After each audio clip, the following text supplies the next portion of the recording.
Bismillah. Dalam dunia yang semakin bising dan penuh tekanan, ramai antara kita mencari satu perkara, ketenangan hati. Tapi ketenangan itu bukan dari dunia luar, ia datang dari dalam jiwa, bila hati benar-benar berserah kepada Allah. Dan itulah rahsia dalam doa Nabi Ibrahim, doa untuk menenangkan hati, meneguhkan iman dan hidup dalam damai bersama Allah.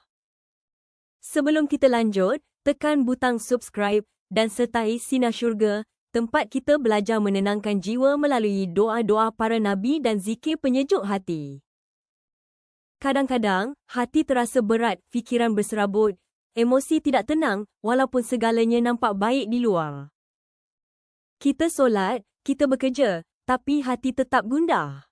Kerana ketenangan itu bukan hasil usaha semata-mata, tetapi anugerah yang hanya Allah boleh berikan kepada hamba yang dekat dengannya.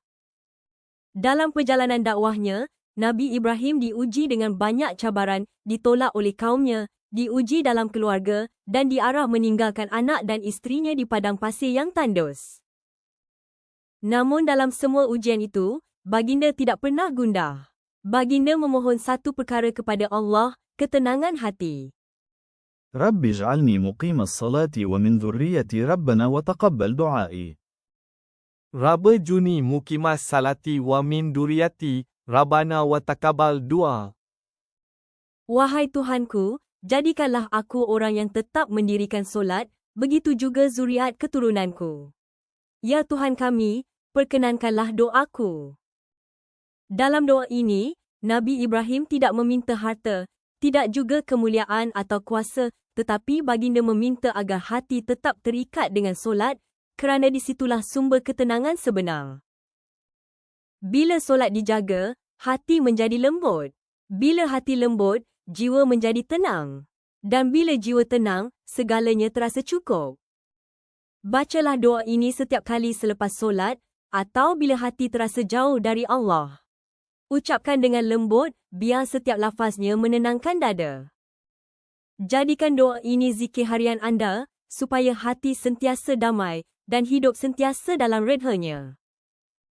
Dunia mungkin tidak pernah berhenti menguji kita, tapi dengan doa Nabi Ibrahim, kita belajar bahawa ketenangan bukan pada apa yang kita miliki, tetapi pada hubungan kita dengan Allah. Bila solat menjadi pusat hidup, hati akan damai walau dunia bergolak. Inilah ketenangan sebenar. Jangan lupa subscribe, aktifkan loceng notifikasi untuk terus bersama Sinar Syurga, tempat kita mencari ketenangan dan kekuatan melalui doa-doa para nabi. Ya Allah, jadikanlah hati kami tenang dengan solat dan hidup kami damai dalam rahmat-Mu. Amin.